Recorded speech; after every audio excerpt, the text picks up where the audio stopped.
Okay, we are going to look at the sample questions I have uploaded on Blackboard. Of course, it's going to be in terms of a style, and the number of questions is going to be similar to the first sample questions we solved together.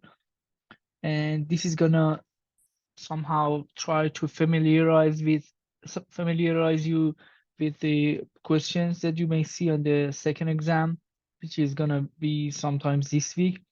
And everything is already emailed to you about the details. How am I going to administer the exam? It's going to be similar to the first exam. So you go on Blackboard, you have plenty of time to start your exam anytime, but whenever you start it, you have only one session to finish the exam.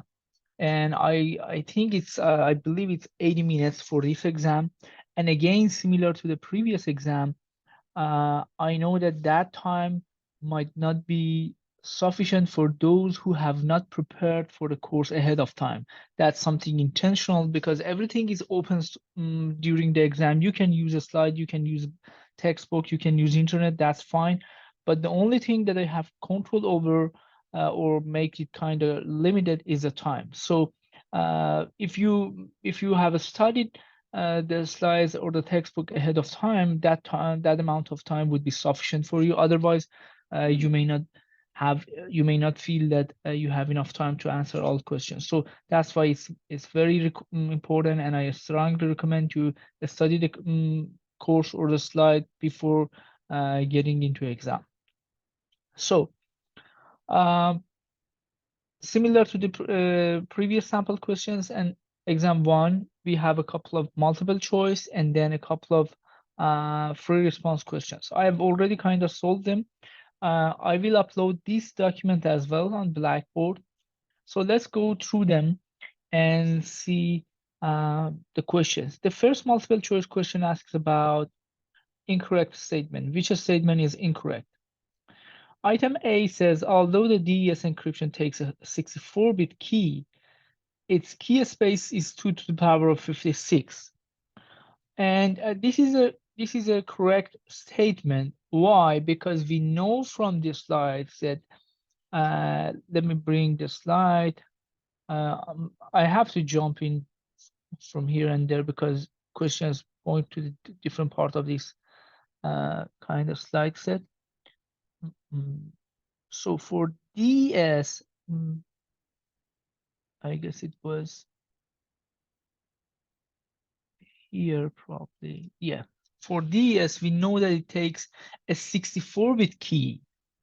That's true, but that doesn't mean that all of these 64 bits are independent bits of the keys.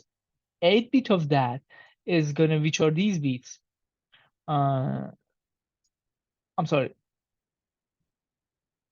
Yeah, 8-bit of that are going to be the bits that they're basically the parity bits of the actual 56 bits of the key. So out of the 64 bits of the key, 8 bits, which are these bits, bits number 8, 16, 24, they repeat every 8 bit.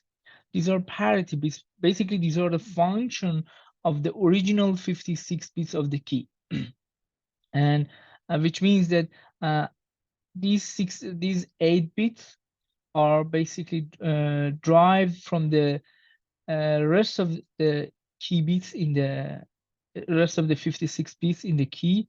So having that said, these 8 bits, they don't count as a bits in the key space. And we know that when we talk about the key space is the the domain or set that we can have any value in for the key. So having 56 bit for the key space or the entire set that we can pick any key out of that is 2 to the power of 56, because any of the bits that we are talking about, they can be either 0 or 1. So in combination to each other, they make a space of 2 to the power of 56 bits.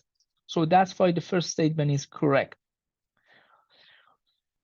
So second statement, which is incorrect, it says the feature having ciphertext in a plain text, the feature of having ciphertext and plain text is statistically independent is a desired property for an encryption algorithm.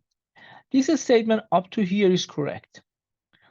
We mentioned that we like to see two properties for encryption algorithm, confusion and diffusion.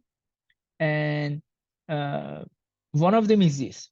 It says we want the ciphertext and plain text to be statistically independent. But the rest of that makes it incorrect, which is referred to as diffusion. This property is called confusion, not diffusion. So this statement is very easy for you to kind of determine that it is not correct. So the property is a desired property. We have defined it as a property for encryption algorithms. The only thing is that we call it confusion, not diffusion. Okay, so this is the correct answer for this question. However, I'm going to continue and discuss the two more items C and D. Number C says in the DES encryption, the final permutation cancels the initial permutation. This is correct. If you look at the tables of initial permutation and final permutation, they're exactly the same. And we have also mentioned this in the class that the initial permutation and final permutation are canceling each other out. So compare this table with this table. They're exactly the same. So initial permutation and final permutation are canceling each other out. Item D says the substitution box of DES encryption. The substitution boxes of the DES encryption are the only nonlinear operation that cannot be reversed, which is again correct. Anything we mentioned in the course, that anything other than substitution box, any operation than the operation we do in the substitution box can be reversed, which is also clear from the operations we are doing. So here, for example, in initial permutation, we are mixing the bits according to this table. So if I have this table, I can, and you do, let's say, initial permutation, you give me the output. If I know this table, I can undo whatever you have done and get the input. So the initial permutation is reversible. The same thing for all other steps. For example, you have expansion box, or you have a straight debox. All of these can be reversed because if I know the operation or the table that you do the operation based on, and if I know the output, I can determine the input. The only thing cannot be done is the S box.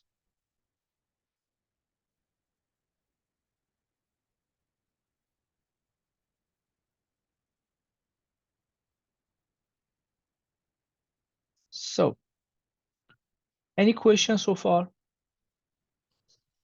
So I'm gonna continue to the multiple choice question 2, which again asks which statement is not correct.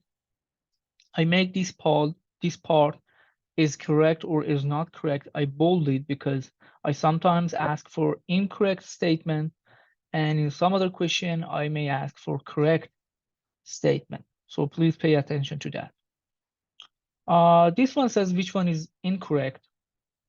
Item A says in a hash function, if a hash function holds the strong collision resistance property, it is weak collision resistant as well.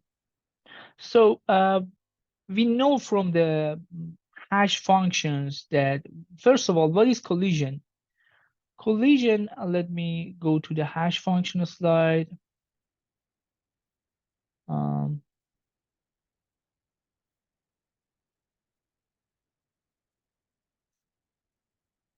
Excuse me a second.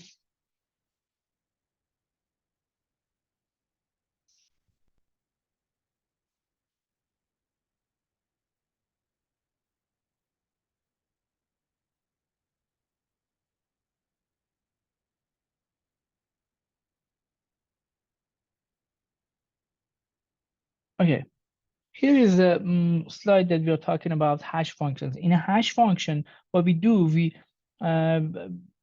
get for example, a message with M1 with M bits, and we convert it into a message hash of M1, which is N bits. And we know that for sure, based on the definition of hash functions, n is very smaller than m. Means that we take, for example, 100 bits input and we convert it into 32 bits. Or we take a 1000 input and we convert it into, let's say, 100 bits. So of course, because n is smaller than m, there might be situations that we take two different inputs and we end up hashing them or converting them into the same HM. That thing happens because n is smaller than m. So that thing is called collision. Basically, you take two different inputs, and after taking their hash, you end up the same hash value. That thing is collision. But the question is asking about strong collision versus weak collision resistant. Weak collision resistant, let me go to the next slide that we are talking about. Weak and strong collision resistant. Weak collision resistance says, if you give me message M1, I shouldn't be able to find a message M2 or input M2 such that their hash functions are identical. If this property is held, we say that that hash function is weak collision resistance. Because you provided me with M1, however, I'm not able to find an M2 such that hash M1 equals hash of M2.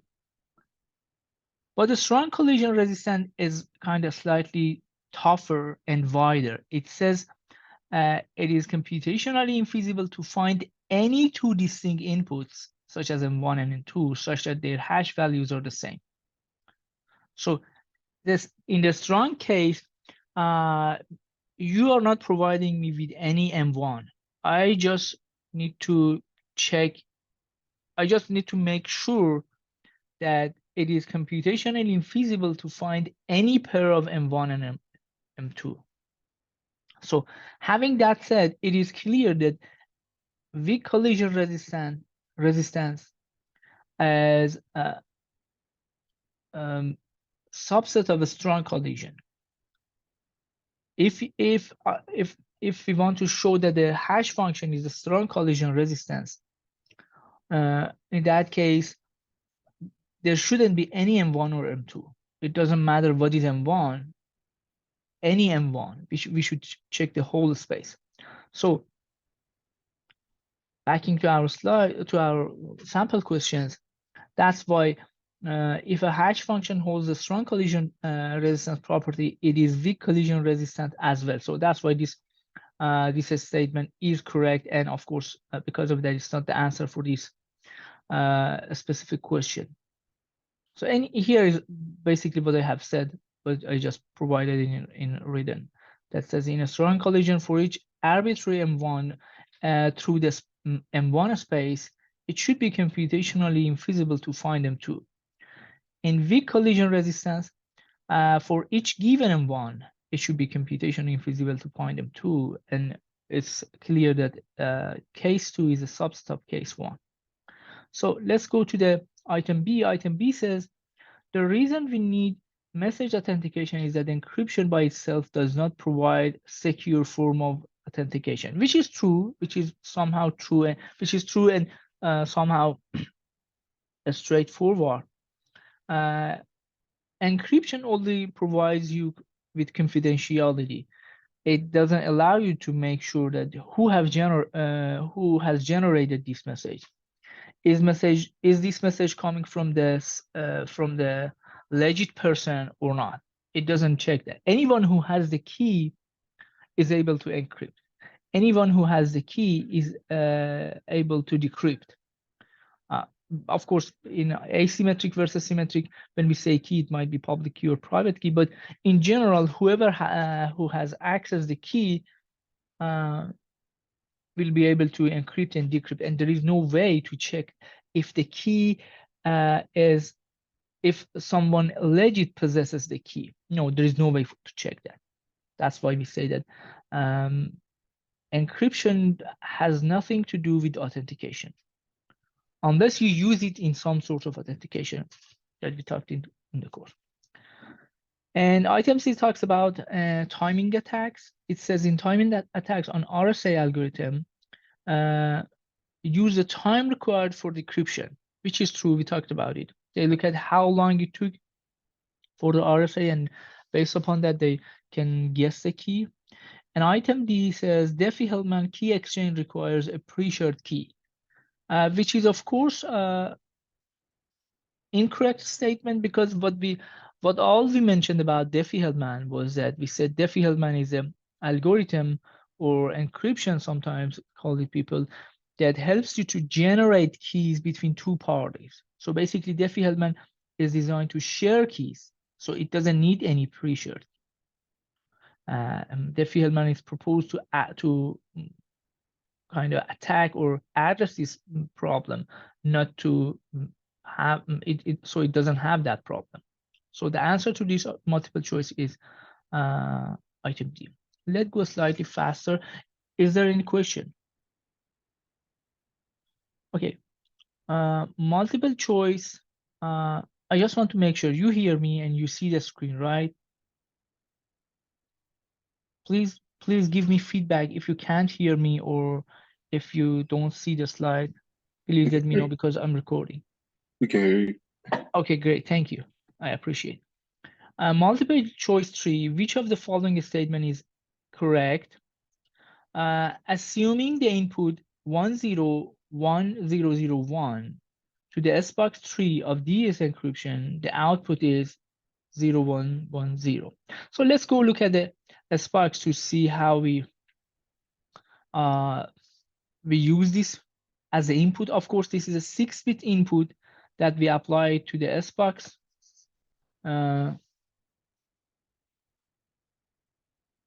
And out of these 6 bits, you know that the middle 4 bits, I don't know why I can't even, maybe I can use the,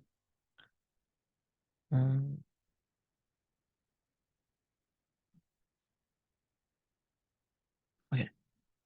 We know that these middle 4 bits should be used to address the column, and the side 2 1 bits should be used to address the row of the SBox.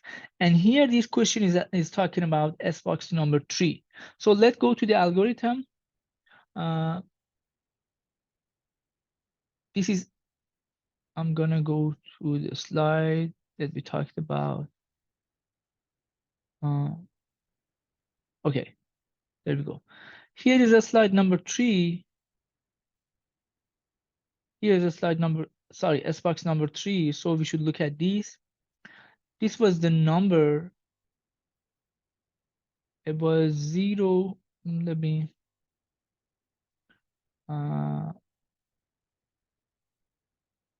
It was 1001. So this is our number, the input, just writing it. So I use this part, the middle 4 bit, to address the column. So this is 4. So it brings me to this column, and the side 2 bits are 1 1, which kind of brings me to this row. So the intersection is here, this cell. The output is 6, and you know 6 in binary is 0 1 1 0. So the output of this SBox is 0 1 1 0. Let's go and look. So the question says the same thing, 0 1 1 0. So this statement is correct. Next one says, item B says, in a shift row step of the AES encryption algorithm, the first column of the state matrix is kept unchanged. So if you look at the AES encryption, and here is the shift row, The first, basically the name says it says shift row, so it's shifting the rows. The first row is gonna kept unchanged. The second row is going to be rotated or shifted 1 byte, the second one 2 byte, and the third one 3 bytes. So basically the first row is going to be kept unchanged. However, the question doesn't say the first row, it says the first column. So that's why this is not the answer. It says the first column of the state metric is kept unchanged. So that's why this is an incorrect item. Item C says an encryption algorithm use the counter mode should perform both encryption and decryption. Okay, this is an important thing about counter mode. Let me go to the counter mode slide.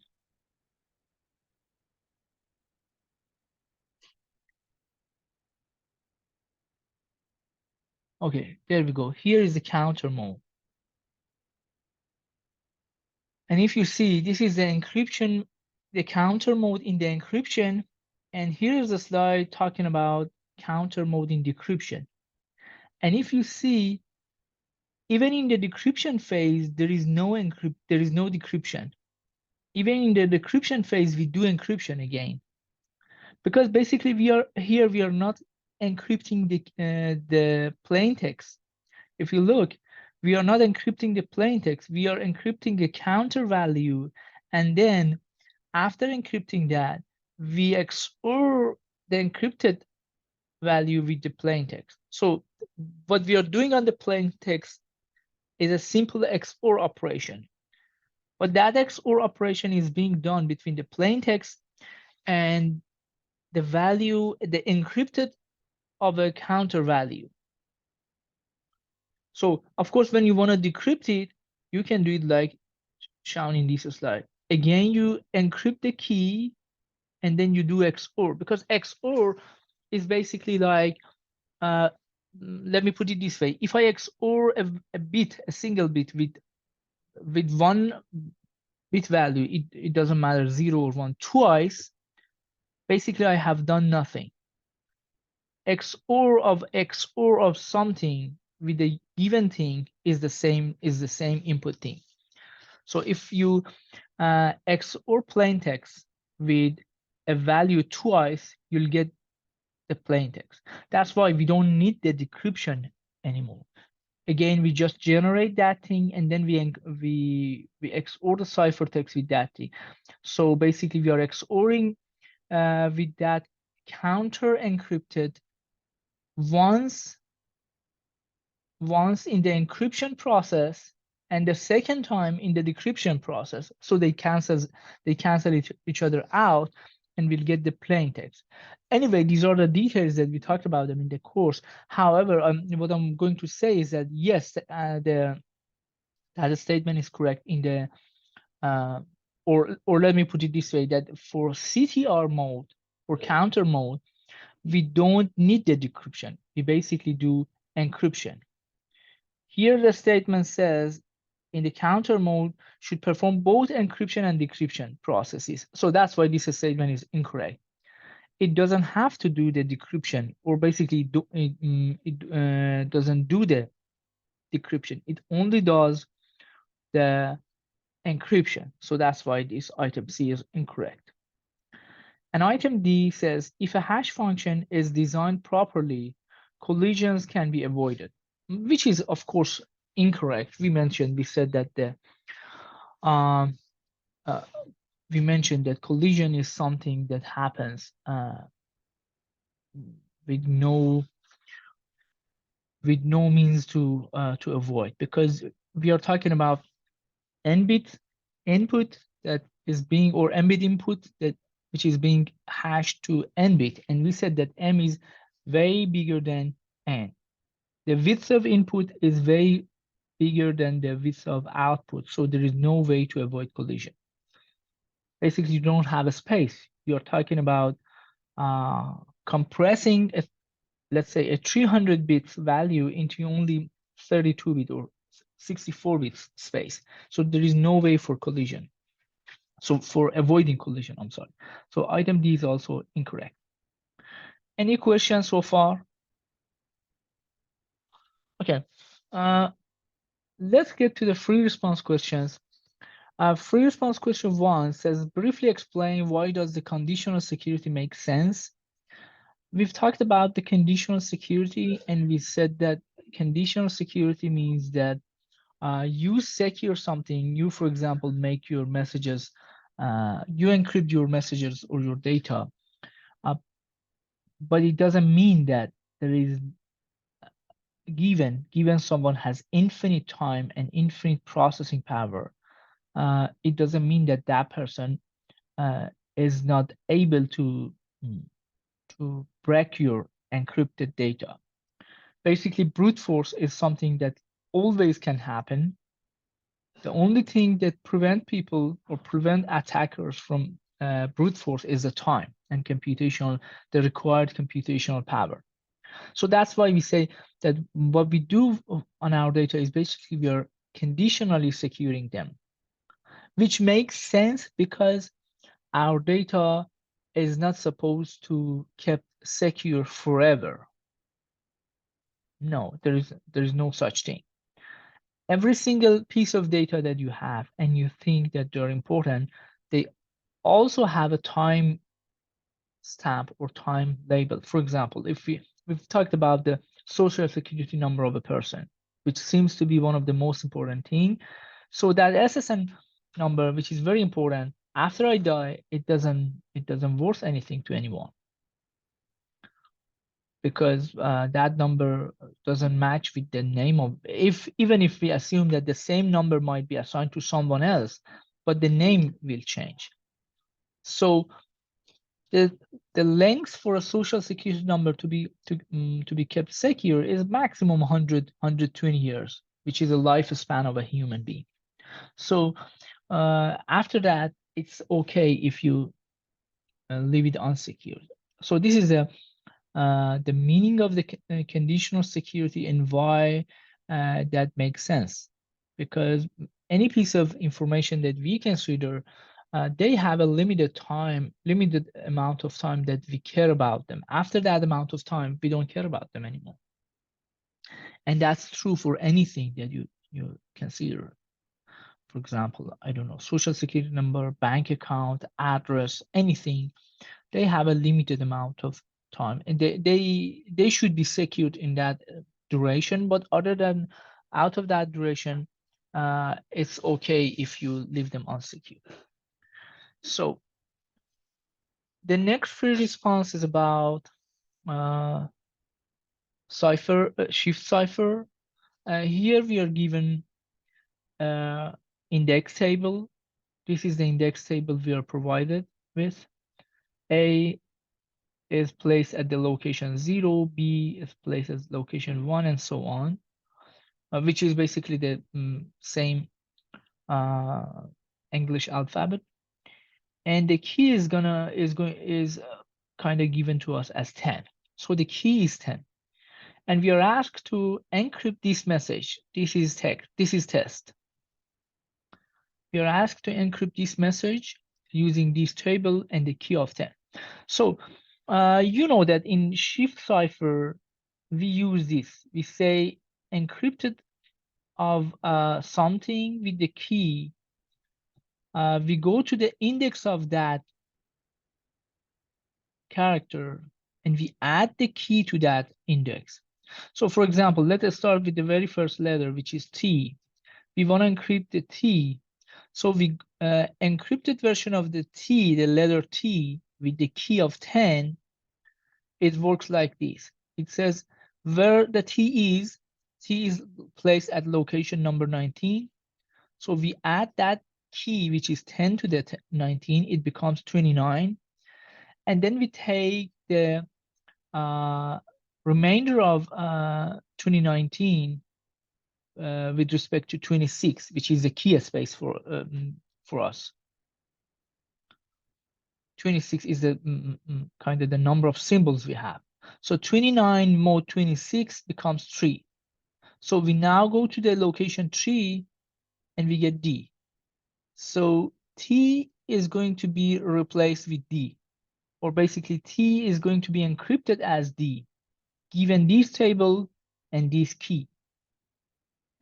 The next letter is H. We want to encrypt H. H is located at index 7. So we add the key, which is 10 to that. So we go, it becomes 17. It's not bigger than 26. So 17 more 26, it becomes again 17. So we go to the location 17 and we get R. So H is going to be converted to R. And so on. We continue. The next thing is I. I is at location 8. 8 plus 10 becomes 18. So I becomes S. And then S is 18. 18 plus 10 becomes 28. 28 more 26 becomes 2. So S becomes C. And that way we convert this is for test, or we encrypt this is for test to this string, whatever, DRSC, CS, blah, blah. So this is the encryption that we do on this input message or plain text using the key 10 and using the index table provided to us. So the next part of the question asks about other keys that they generate the same ciphertext.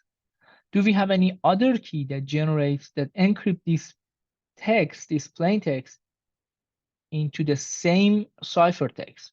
Do we have any other key? The answer is yes. What are those other keys? I would say 36, let's say 2 times 26 plus 10, which is 62. And in general, any n times 26 plus 10, it generates the same. It kind of encrypts this plain text into the same ciphertext. So the first thing is 10 plus 26, which is 36.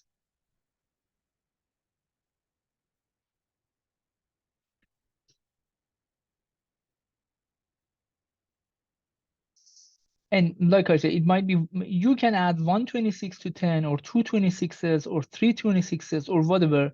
And the new key that you'll get, it produces the exact same ciphertext. Okay, any questions so far?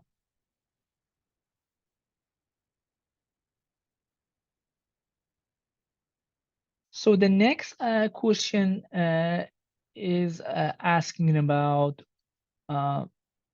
fault propagation in the CFP mode. So I'm sure that you know, but for just refreshing your mind, what is this fault propagation? Let me go to this slide of CFP mode. Yeah, there we go. Here is the CFP mode. We encrypt the plain text. I'm sorry, this is not. Yeah, here is the CFP. Here is the cipher feedback mode. This is the decryption part, and this is the encryption part. The way it works, we don't encrypt the plain text. We encrypt something else, and then after encrypting that thing, we take only the S bit from the left side, and then we XOR that with the plain text, and that's going to be our ciphertext. So we encrypt something with, let's say, with the width of B bits, or let me give you kind of exact number. Let's assume that the width of this thing is, for example, 64 bits. For example, we encrypt these 64 bits. It gives me 64-bit encrypted value.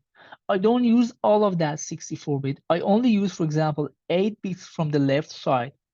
I XOR it with my plain text, and that gives me my first 8-bit ciphertext. Okay, I use this 8-bit. I put it at the right side of this IV. I create a new IV, and then I encrypt it again. I encrypt it again. It gives me another 64-bit. I don't use all of that. I only use the upper 8 bits, or the 8 bits from the left side. I XOR it with my plain text number 2. It gives me ciphertext number 2, and so on. Basically, you see that we are providing something from the previous stage as a feedback to the next stage. That's why they call it cipher feedback. And what is being feedback is the ciphertext, not the plain text. That's why they call it cipher feedback. So now the question is, after encrypting all of the blocks of the input, cipher 1, cipher 2, and cipher n, what would happen if some of the bits in one of the ciphers, let's say cipher 2, goes wrong? They get slipped, or it may happen because of storage, or transferring it over the network, or any other reason, but they got kind of flipped. Basically, we lost, or we lose some of the bits in one or few of our ciphertext. What would happen?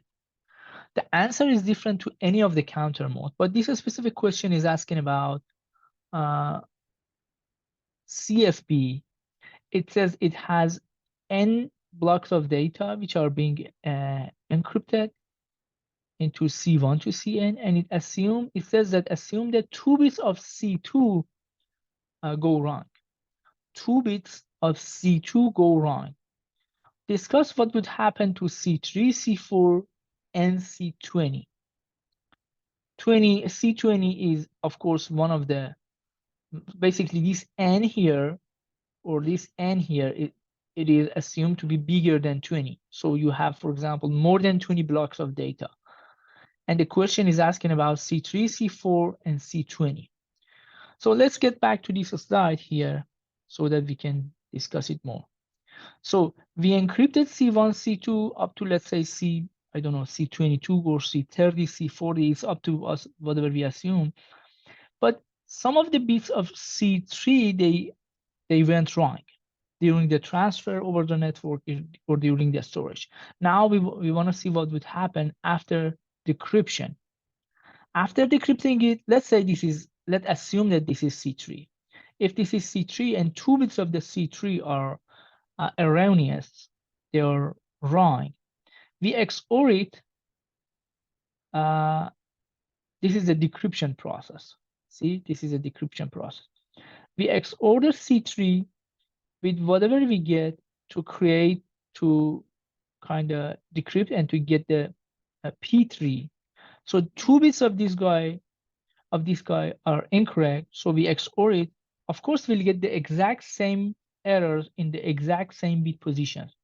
If bit number, let's say 5 and 12 of C3 are wrong, you'll get the same error in bits number 5 and 12 of P3.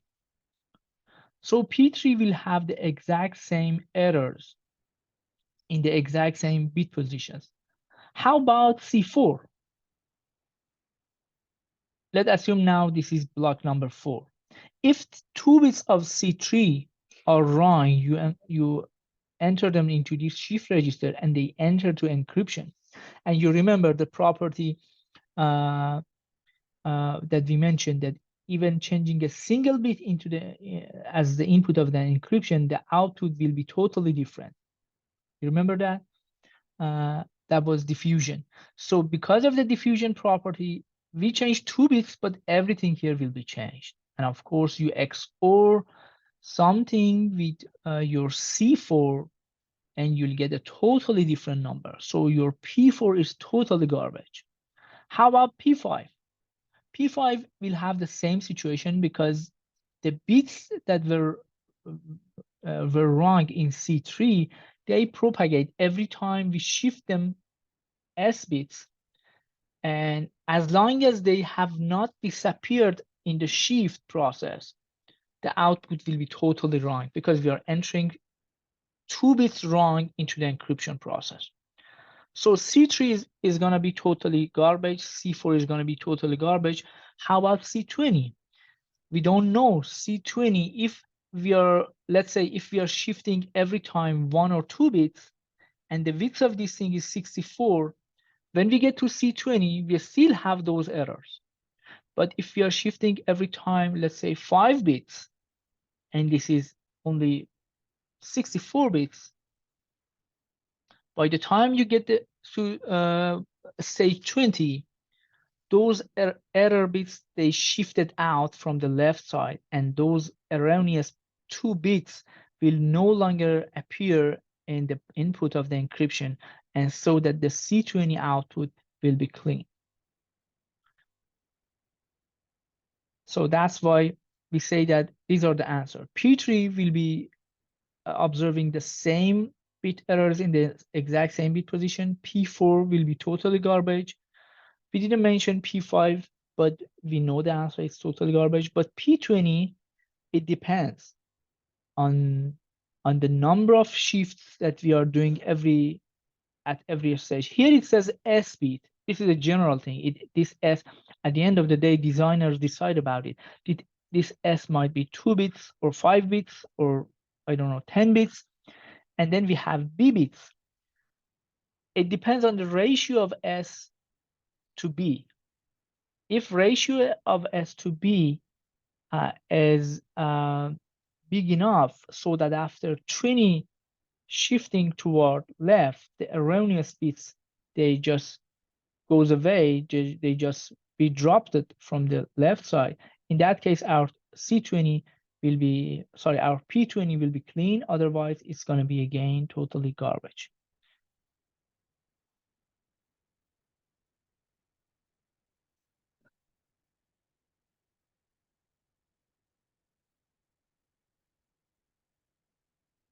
Yeah, they asked me to do this with the real numbers. Give me a second. I had a pen and I try, okay.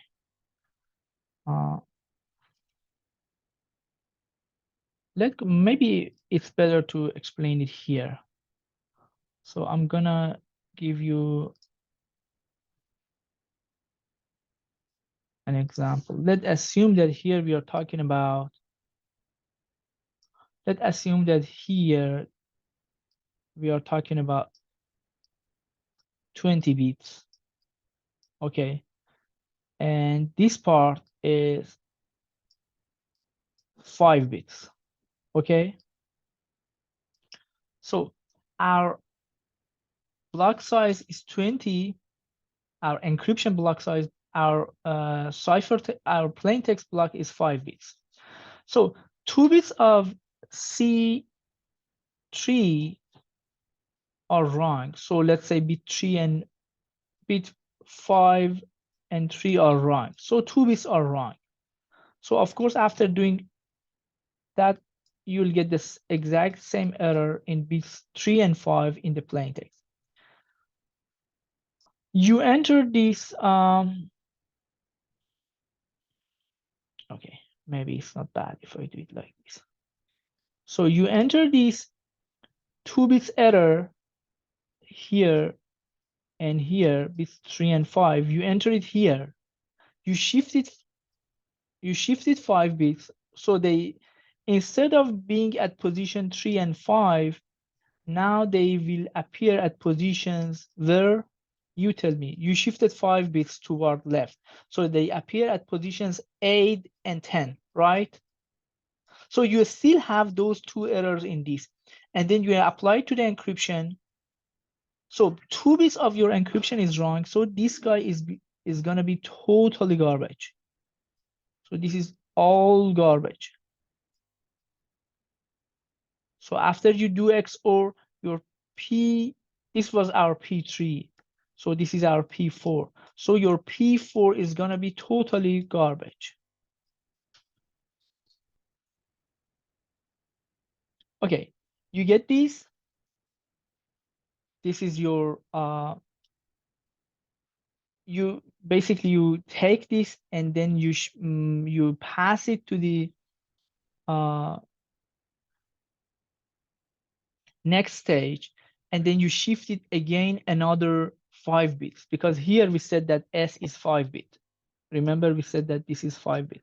So the errors again happens, but this time they happen at positions 13 and 15, right? Because we are shifting them every time 5 bit.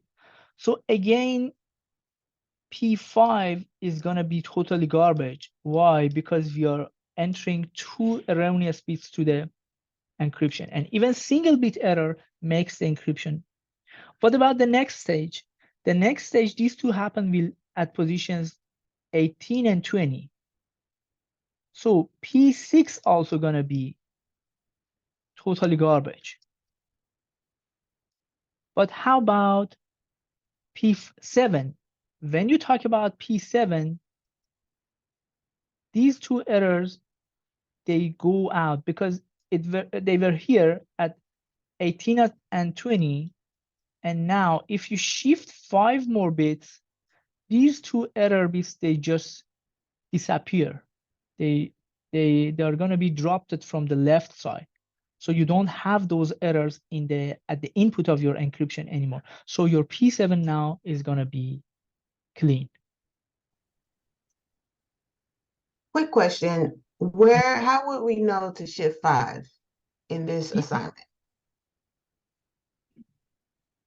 You don't need to know. The assignment, yeah, this is a good question. Thank you. Let me get back to the to the question. The assignment doesn't tell you how much you're shifting.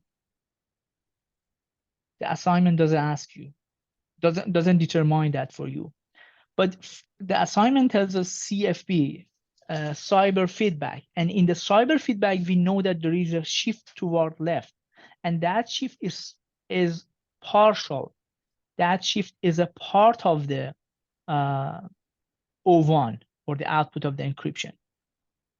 So yeah, so if you do partial, of course, if you don't shift all the way, for example, we assume that here we have 20. If you don't shift toward left 20, if you shift anything below 20, your immediate cipher after the cipher that experienced that error is going to be garbage. Since we know that we do partial shift, C4 is going to be for sure having some of those errors, and C4 is going to be for sure erroneous. However, C20 is the place of discussion. C20 is far enough so that's why you see I asked about C4, C3, C4, and C20. C20 is far enough so that there might be situation that the errors are dropped from the left or not. Does that answer your question? Yes, it does. Okay.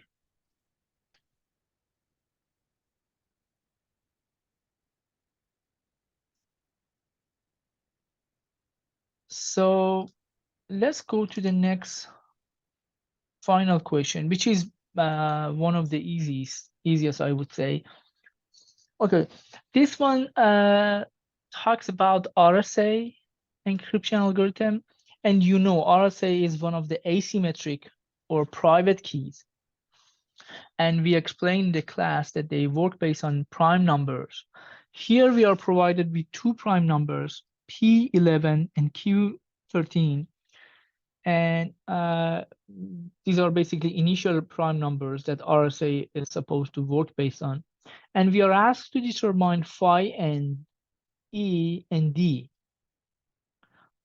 Basically 3 numbers, phi and E and D. That's it. We don't need anything else. So let me go to the slides that we talked about RSA. Here is the slide that we talked about RSA. You pick two prime numbers. Our prime numbers are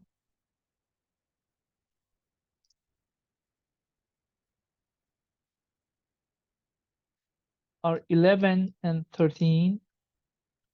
So the first thing is that you calculate n, which is 11 times 13. So you don't have to even do the calculation. You just leave it like this. You say, the question didn't ask about n, I guess. Let me see, phi n, e and d, right? We want phi n, phi and d. So, however, you need n, and then phi n is p minus 1, which is 10 times 12, which is 120. Okay, again, you don't need to do the multiplication. You can just say 10 times 12. Now, we go to E. What is E? E is something that we select. We select E in a way that it satisfies this property. And the property says E should be selected as a number between 1 and phi n, between 1 and phi n. It should be bigger than 1, smaller than phi n. Our phi n is 120. So it should be something between 1 and 120 in a way that phi n and e are co-prime, or phi n and e, they have the GCD of 1, greater common divisor. So for example, you cannot pick e to be, let's say, 60. No, this is not allowed. Why? Because 60 and 120, they have the GCD of 60. 60 is the GCD, or the greater common divisor of between 60 and 120. So 60 is not a good number. Even you cannot say, let's say, E equals 55. E cannot be 55 because 55 and 120, they have the GCD of 5. Their GCD is 5. So their GCD should be 1. Or basically, we say that they should be co-prime. So that's why you can say, and the easiest way for you to do that is to find a prime number as E. For example, you can say E to be 7. That way, the GCD between 7 and 120 becomes 1, and your E is okay.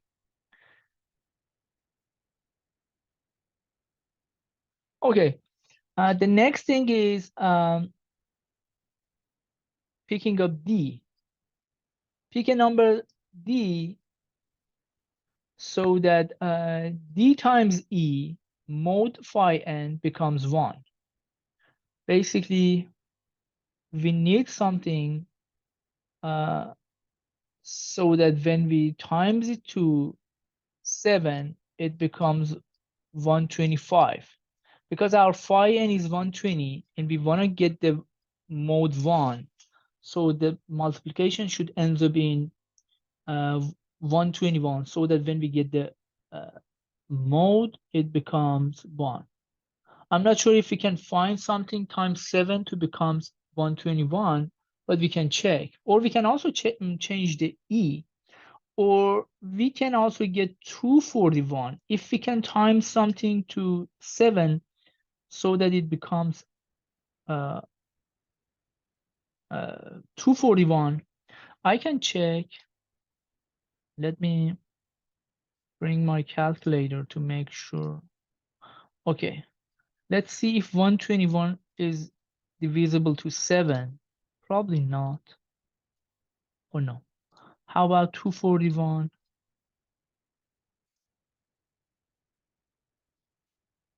How about 361? Okay, these are not good. So probably I should change my E. I can say, okay, I have a better idea. How about if we say, okay, I'm gonna use a different color.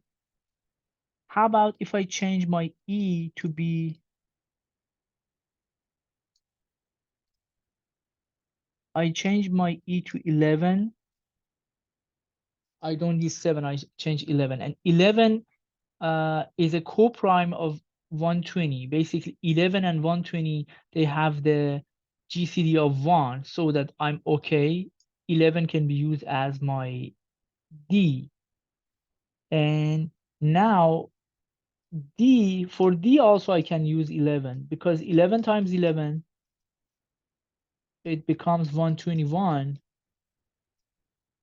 And then the mode of 121 versus 120 is 1.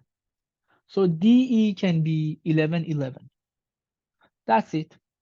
That's what the question asks about. And then EN, which are in our case 11, 11 times 13, it becomes 143. These are the public key and private key are D and N, which are 11 and 140. These are not asked in the question though. So let me get back to we are only asked to find phi n, in our case is 120, E 11, D 11. That's it. So any question?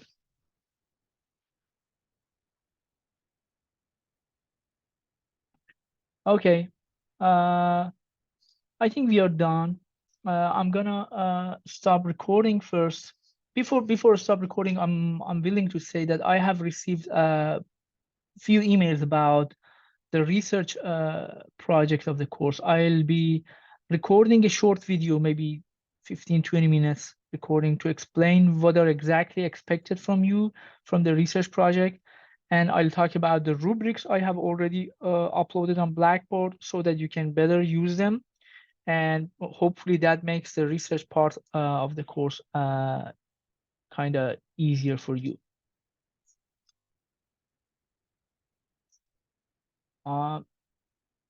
I guess, yeah, the answer to, there's a question in the chat says that can you do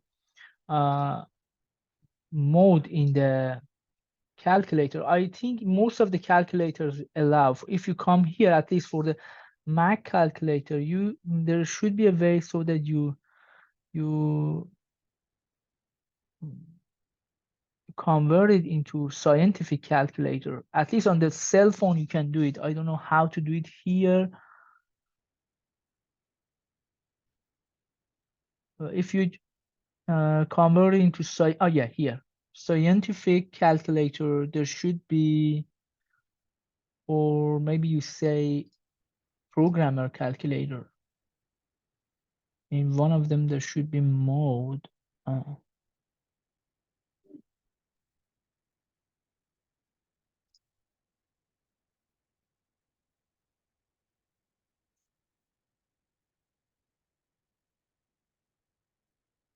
Yeah, even if you don't find it on your calculator, there are tons of places online that you can do it. Yeah. But for you don't need probably even the calculator, because the algorithm says you want to find a number so that the mode is 1. When it says the mode is 1, you just need to find your phi, and whatever your phi n is, let's say your phi n is 120 in our example, it became 120, right? So I remember that 120, for me to get a mode of 1, I have to have my D times E to be 121. That's it. 121 mode 120, it becomes 1, which is very easy. I can add another 120 to this, make it 241. So 241 also with respect to 120, it gives me the mode 1. I can add another 120 that, which is 361, and so on. So you only need to add 1 to that, times your phi n to 1 or 2 or 3 or whatever, and then add 1 to that.